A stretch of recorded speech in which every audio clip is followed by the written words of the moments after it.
Welcome to another episode of Behind the Dreamers. I'm Jennifer Loading, and we are talking to the achievers, the creators, the magic makers, and the dreamers. These are our friends, these are your friends, and they are living the extraordinary.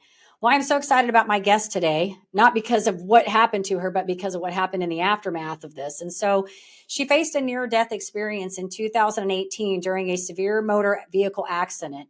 Despite expert predictions that she wouldn't survive, she defied the odds and embraced life fully.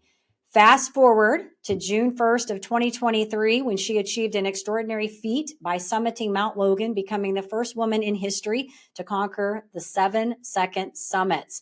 So I am so excited to get her on here today. She's doing incredible things. I think you guys are going to be in for a treat. But before we welcome her officially, I do want to do a quick shout out to our sponsor. So today's episode is brought to you by Walt Mills Photography. If you are a creator needing post-production, consultation, or promotion, Walt is your guy. Whether short films, YouTube films, photography work, or a new headshot, Walt can help you find a solution to match your needs. To learn more about him and his work, you're going to want to go to photosbywalt.com. All right, so this is going to be fun. Jenn Drummond, she's a multifaceted entrepreneur, serving as a motivational keynote speaker, world record holder, author, and podcast host. Additionally, she is the visionary founder and CEO of a thriving financial services company and the devoted mother of 7 children. Jenn dedicates her time to inspire others to lead lives filled with significance. Her book, 7 Strategies to Cultivate Resilience and Achieve Your Life Goals, not only chronicles her remarkable journey, but also imparts some valuable strategies for success. So Jenn, welcome to the show. We are so excited to have you here today. Hey, thank you for having me. I'm excited to be here. It's going to be so much fun. And I just love your energy. So I know we're going to be in for a treat today for real. Yay. It's always good. Okay, so I want to start this out because it's like you have so many things going on, like the fact that you're this mompreneur with 7 children. We talked about under the age of 16. You've done this incredible feat. You've got this great business. And so I want you just to tell us a little bit about what is going on in your world right now, what you're doing. Yeah. It feels like a lot when you say it all in one sentence. I know. I swear to God, it doesn't feel that much when I'm doing the day to day. So I am a mom of 7. I guess we can start at the beginning, right? I went to college. I took a job in finance. I went and broke out on my own, starting my own firm. Eventually, I hired myself out of a job to become that stay-at-home mom that I thought was going to be the dream position. I don't know if I'm made for it. I love my children, but that stay-at-home mom thing was definitely leaving a lot of me on the table that wasn't getting to be experienced. But I sold myself on the idea that when they got to college, I would get back to me. Like right now, this is just the season I'm in. Lucky for me, I got into a horrific car crash that should have taken my life and didn't. What it did do is it made me realize I don't get to choose when I die, but I do get to choose how I live. And so I was like, I am choosing to live. We are reevaluating this strategy here. I talked to my kids and I said, hey, mom's going to start doing mom things. And if it gets awkward or uncomfortable, you let me know. But until you say something, like I'm going to start doing this and mom and motherhood. And so I stepped into a whole bunch of things that I was interested in. 2019 was a big year of making a bucket list. I think it's going to take me 4 lifetimes to do all the things, but that's okay. And on that list was climb a mountain. And then 2020, I was turning 40. So I'm like, you know what? I'm going to climb a mountain for my 40th birthday and launch this next decade with this climb. And so I asked some friends that were mountaineers, like, if you could climb one mountain in the whole world, what mountain would it be? And they said, Ama de Blanc. I've never heard of it. They're like, it's in the Himalayas. It means the mother's necklace. It's the Paramount Pictures logo. I'm like, oh, okay, that's a pretty mountain. I'll go climb that mountain. That makes sense. So I was training for Ama de Blanc and COVID happened. So all of a sudden, I'm not going anywhere. And add to that, I'm a homeschool teacher to 7 children because they shut down schools and parents were supposed to pick up the slack. So I'm giving my son the proverbial pep talk, like, we do hard things. You've got this. And he looks at me and he goes, if we do hard things, why are you climbing a mountain called I'm a Dumb Blonde instead of a real mountain like Mount Everest? Ama de Blanc, honey, not I'm a Dumb Blonde. You finish your homework. We'll look at Everest. And so he did and we did. And he went to bed and I was still looking at Everest. And I thought, why not Everest? If it's the biggest, hardest, craziest mountain in the whole world to him, I'm going to climb it and show him that whatever our Everest is, we're capable of doing. So I hired a coach. The coach sent me a book about becoming an uphill athlete. And in the front of it, there was this foreword about a lady who received a Guinness World Record for doing something in the Alps. And I just remember calling him saying, like, I could have done that. Like, I can suffer. And my kids learned how to read on Guinness World Record books. I would be a cool mom. Right now, homeschooling, not a cool mom. Like, this is not working out for us. And my coach kind of joked. He's like, we'll think of something. And then he called back and he's like, hey, Jen, I think you should become the first female to climb the 7-second summits. I'm like, I don't even know what that is. What are you talking about? He's like, well, let me tell you. He goes, the 7-second summits are the second highest point on each of the 7 continents. They're actually harder than the first 7. It's only been completed by 1 male. And he goes, let's think about it. 7 continents, 7 mountains, 7 children. It sounds like a jackpot. And I'm like, it kind of does. And so I looked at it. The kids and I found where all the mountains were. I said, let's try it. It's never been done before. So whatever happens, happens. And that's how the pursuit started. Wow. I'm listening to this. I'm like, I don't know. You're a podcast host as well. So you probably get like this sometimes when somebody's telling you a story and you have those moments where you get kind of the chills thinking about it, you know? So I'm listening to you talk and like the whole time I'm like, oh, I'm getting the chills. And then I stop and I'm getting the chills again, listening to you. Have you always been kind of that? I mean, I feel like you have to be competitive. Have you always been that competitive person that felt like somebody gives me a challenge, like I'm on it? Yeah, I mean, I definitely love challenges. That's where I thrive. In fact, I build challenges for myself so that I can thrive.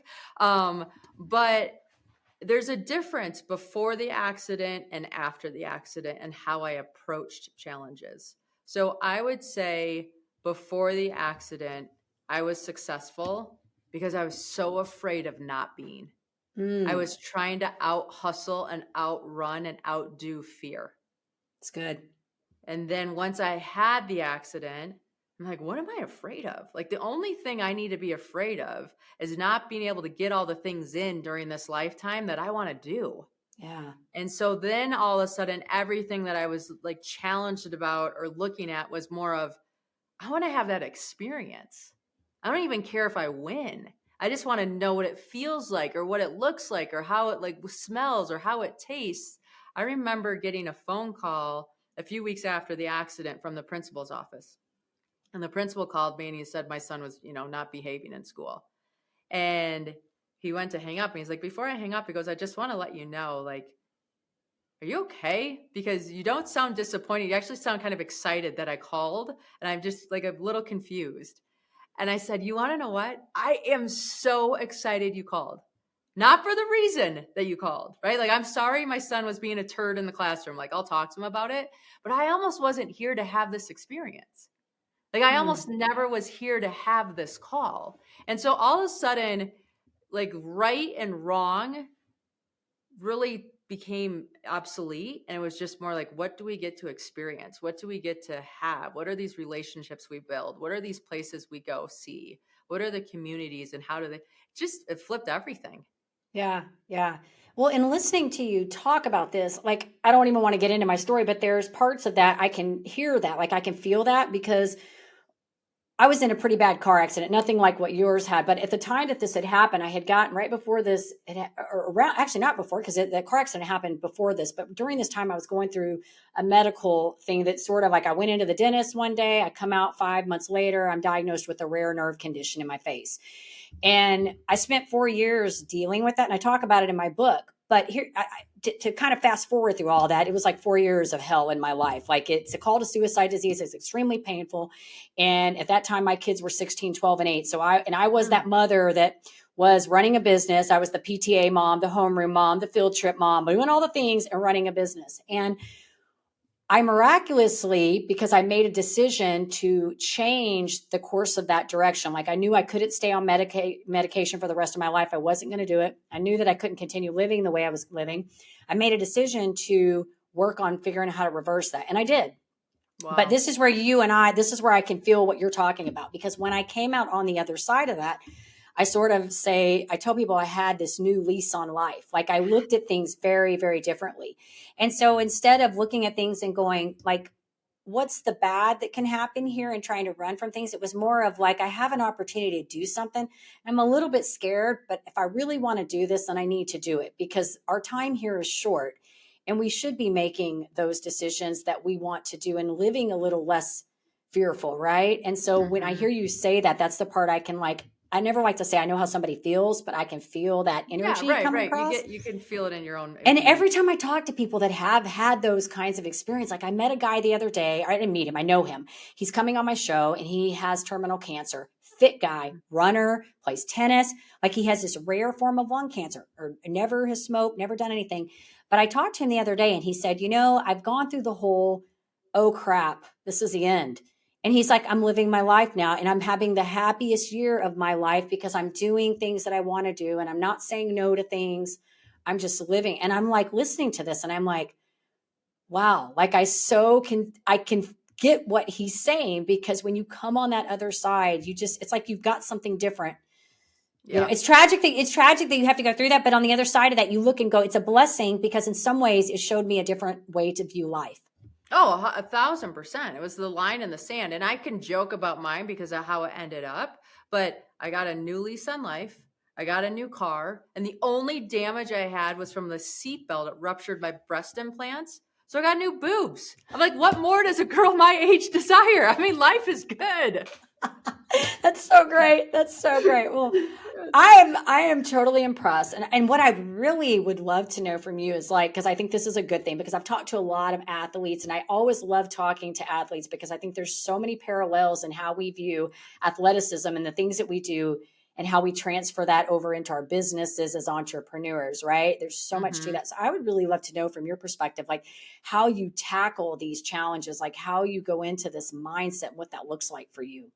Yeah, it's fascinating when you take on these big quests because I would say most of the people that don't summit, it's mindset, not athleticism. They get tripped up in their head. And so everybody always asks, like, what'd you do to do your mindset? Like, I have 7 children. Are you kidding me?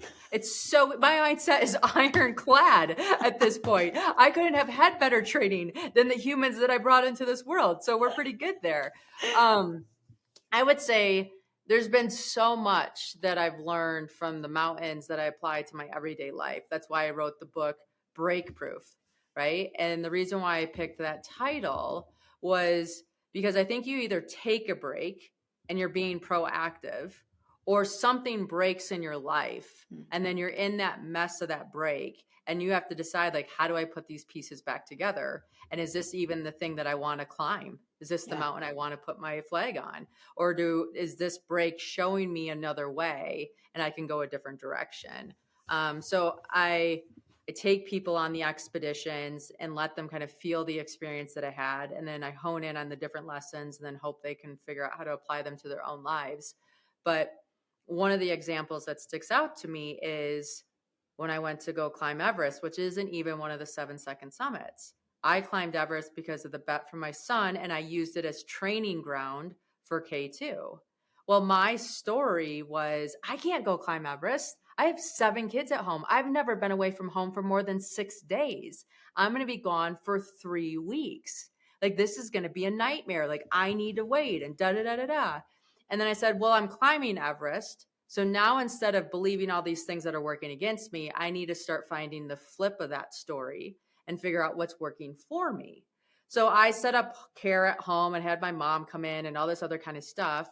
And I actually ended up going to the kids' school. And I told the teachers, I'm like, hey, I'm going to be gone for 3 weeks climbing Everest. I have stuff set up at home, but with me gone, and this is the first time for this long, I think my kids are going to be off. And I'm just asking that you give them a little bit more grace during this time frame and understand what's going on at home. And my teacher came back to me and she goes, Jen, why don't you come in and do a What's Your Everest campaign for the school and teach kids about goal setting? And so I went in there, we colored little hikers, we had flags that said like what your Everest was. We decorated the hallways, and the front of the school, we built a big Mount Everest mountain. I was a little hiker and I had a tracking device on me. So the school could move me up and down the mountain depending on where I was. And then nowadays with technology, I could call from base camp into the school and answer questions in the classroom of like where I went poop and what I ate, right? Like things that kids care about. And so when I went to go summit Everest and I got to the top, it was my whole community summiting Everest. It wasn't just me. Right. And I came home, and what a magical experience for my children to have, not just me, right? Like, look how the community stepped up and let them know, like, hey, your mom's doing something pretty cool. We're here for you. We see you. We're going to celebrate where she is and what she's doing, because we all need big teams to climb big mountains. Love it. Yeah. Right. And so instead of looking at this problem, I found a solution. My community even made the solution better than what I thought was possible. And everybody benefited. And anybody who's listening here, we're all climbing mountains metaphorically.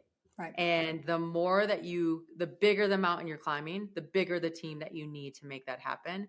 And that's what gives you the resilience to be able to keep going when it gets hard.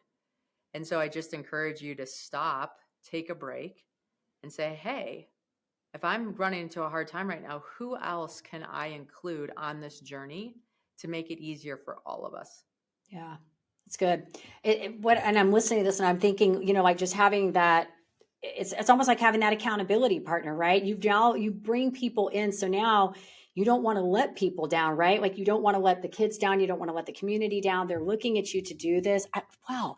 I mean, to me, this is so incredible. I mean, how fun it would be even for these kids to see this going on in their school and hey, we're tracking your mom and talking about this. And so, and these are not like, when you think about this kind of stuff that you're doing, this is not just like, hey, I got this business challenge I'm doing. And these are big things to them, and so it's such a great story. So now you're doing speaking, you go around and do some speaking, and tell us a little bit about that. Is it to like business leaders or is it all kinds of? It's like everybody, right? Like I thought there'd be a genre that unfolded, but it's really been just everything. I have taught to athletic departments because I used to be a collegiate athlete, and that's been fun. I've talked to businesses, I've talked to associations, YPO organizations, schools, all of it. Yeah. And I just love the energy exchange, right? Because I'm a normal human. I'm just like you. And so then you get to talk with these people and you start seeing those aha moments happen in them and those excuses getting unarmed and being able to move forward into something that they might have not done before. It's magic. Yeah.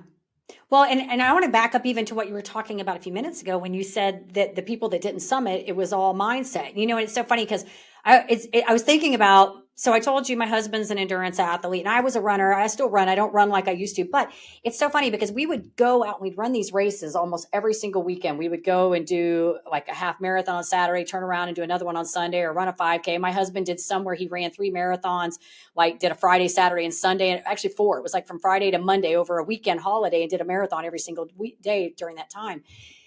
But the funny thing is we would go out there and on a day we had to do like this crazy trail run or something. And we would be like, okay, we got this. And then we get up the next day to go run the 5K and your mind would be like, I can't do the 5K today, And so, your body is perfectly trained to do it. It's the same thing in business. You'll have the skills to do something, but you start doubting your ability to do it. Right. And I think that's where, like you're saying, it comes in having that team support or having those people, somebody that you can, whether it's 1 or 2 or a big thing like, big team like you had, where you can come back and have some accountability to help you go and continue to climb those mountains or whatever those challenges are that you're trying to overcome.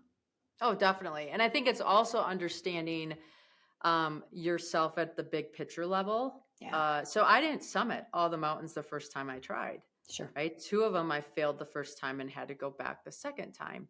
And I remember, and I talk about this a little bit in the book about waving your flag. It's really easy to wave our flag at the top of a mountain. We overcame, here we are, we're at the top, celebrate, rah, rah, rah. But the key is to learn how to wave our flag on our entire journey. Because when we do, then the universe knows what we're trying to achieve, what we need, and how we can help. And so I went to climb K2 in 2021. K2 is a monster mountain. Like National Geographic calls it a mountain that tries to kill you.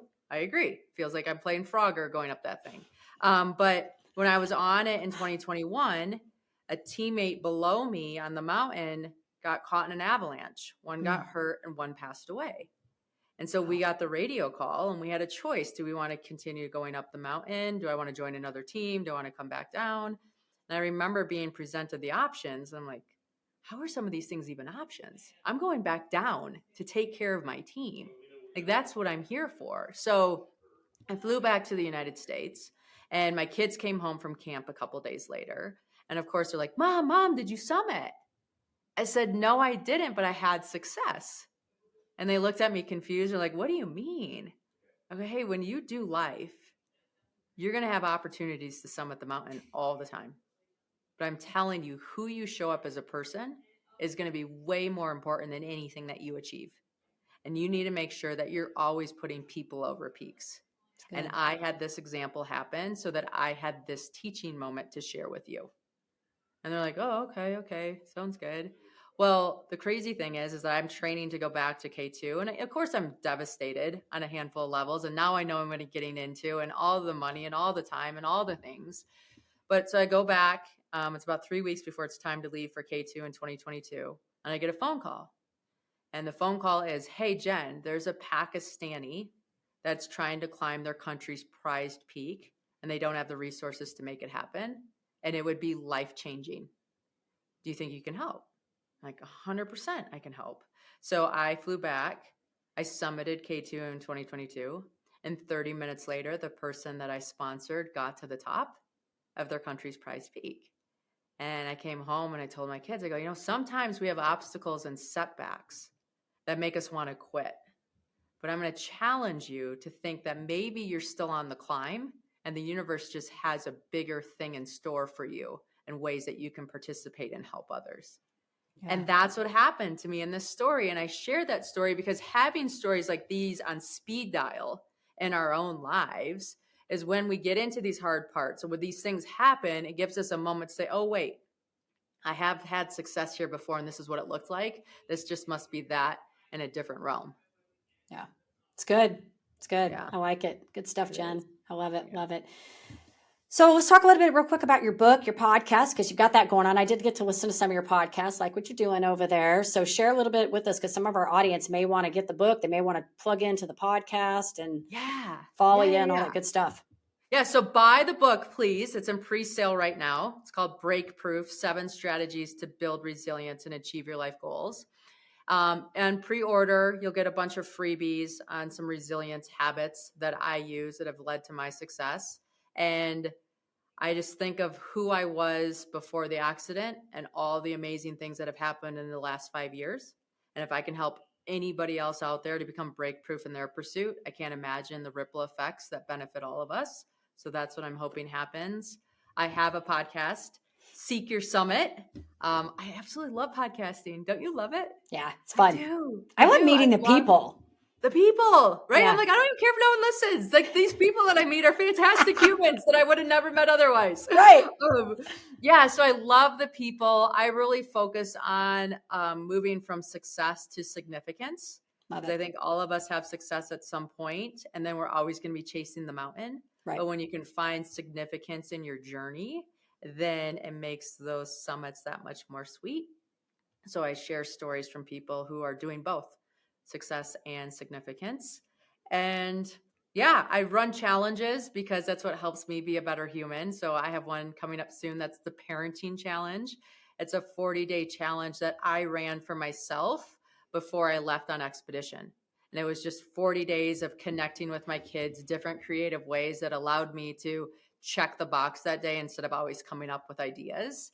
And my kids loved it so much. And I'm done with mountains. They're like, wait, are we done doing our connection challenge? I'm like, no, we'll still do it. So this time I opened it up to share with others.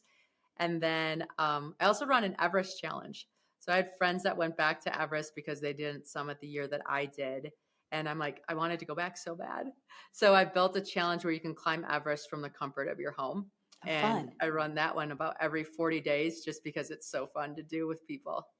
That's so great, Jen. I love what you're doing. I think it's there's so many lessons in this. I mean, we could talk forever on it because I think there's so much here that so many takeaways, and just we've talked about building, having a support system. And I think one of the things that I really like that you keep kind of emphasizing over and over is what I'm gathering is just embracing this journey, learning to relish in the moment of each thing that you go through so that you don't get hung up on the end. And I feel like that's a lot about what I talk about too. And I try to find people when they come on the podcast that we're kind of doing the same thing. Cause I know you probably are like me. You probably get a lot of people that want to be on your show, and we know not everybody's a fit. And so I have to find myself going through a lot of the people and really looking at where they're coming from, what their messaging is, what they're trying to put out there into the world. And, you're right. There are so many times we don't meet our goals. There are times we meet them and there are times that we don't. And I think when you don't learn to embrace the journey, when you have those moments where you don't reach the intended goal, we can fall and lose sight of what we're trying to do here. And then we get beaten down, and it's hard for people to get back up. And so I think when you can go back and figure out, what am I learning in the process of this as I'm going, then when you get to the end, that's the icing on the cake, right? Like that's the big moment, but that wasn't the only moment. And I think, this is no different when you think about having a child. I even think childbirth is like this, like you spend 10 months having, getting these babies ready. And then you have the baby and you're like, oh, it's over. For some, it's like that. And then they sort of get depressed afterwards, right? Because they didn't take the time in the middle to embrace all the moments that went with this. And so I think no matter whether you're running a marathon, climbing a mountain, going for your next business challenge, whatever you're doing, the message here is to take note of the stuff that's going on in between, all the milestones that are happening up until the big thing. Oh, 1,000%. And I'll echo that with the standpoint of, I was on the summit of Everest for 10 minutes. Right. I trained for that thing for you know what I'm saying? Like you look back and you're like, holy cow, I am so glad I enjoyed the entire process, because that's a lot of time to commit for 10 minutes on the top of something. Right. Yep. And I mean, that's the metaphor that we all live by. Yeah. Well, it's funny that you say that, because I remember the other gal that we talked to that climbed Mount Everest. And this was way back when we first started this show. And I remember her talking about that, getting to the top, and how you're up there for a very short period of time. You spend all your time climbing. But is that not how everything is? You spend all the time building for the last piece, but yet we put all the energy and the hope and then the glimmer into that last moment of victory. Right. And so I think the message you're trying to relay here is awesome. And I hope our audience can take something away from this and apply it to what they're trying to do, whatever challenge they're trying to overcome at this point. Yes. So a couple of fun questions I want to ask you, Jen, like just random. I love to do these every once in a while. And I think this will be fun with you just because you're a fun person. So I would like to know, when you were on climbing some of these mountains, tell us, what is the food? What do you guys do for food when you're doing this? Yes. So it's horrible, right? I eat gummy bears, they're going out of style, because believe it or not, gummy bears get hard, and then you can put them in your mouth, and then your mouth will warm them up and they'll get soft and chewy. And that just keeps moisture in your mouth, because the higher you are, the drier it is. Right. You're in really dry environments. So gummy bears were a huge thing. I worked with a company named Nutritional Fitness. Okay. So grateful for this company. Not sponsored, but absolutely love them. I had gotten anthrax when I climbed K2 the second time and almost died. I know. Didn't die from climbing, died from the bacteria infection that I got. But, and so we spent 6 months trying to rebuild my stomach back so that I had good bacteria working again. And when it was time to go on some of the expeditions, we're like, we are not letting you eat that terrible food that's freeze dried that you add water to. So they made me a whole bunch of meals that we rehydrated with water, but they had greens in them. So super grateful for that experience. But most of the time it's ramen noodles and pretzels and M&Ms and gummy bears. You're eating like a college kid. Yeah, totally, 1,000%. And the problem is your body gets used to it and you come back, you're like, wait, why can't I eat 1,000 M&Ms anymore? Yeah. Wow. That's a fun question. So is there any particular, maybe either a book or a mentor that you feel like has been a major influence on but either your career or just your whole journey as a whole? Yeah. I think all of us have so many mentors along the way. I have Alan Arnett, who is my coach and helped me go from Ama de Blanc to Everest to the 7-second summits and everything else. It's fun because he had been on all the mountains. And so when you meet somebody that's been somewhere that you're going, the amount of confidence that you can borrow from that person just is, it's unfathomable. So anybody that's building anything significant, find somebody that's ahead of you on the journey and latch on, because there's so much value to be gained. Yeah, I get it. Is there any big challenge or anything coming up that you're working on aside from doing your Mount Everest climb challenge that you're doing with your people? Anything that you're like, got your eye on? Yeah, I gave myself a year before I committed to another goal. I think we get so focused on the next that I really wanted to step back and just enjoy what is. So I'm making myself do that, which is hard for me because my natural tendency is next, next, next.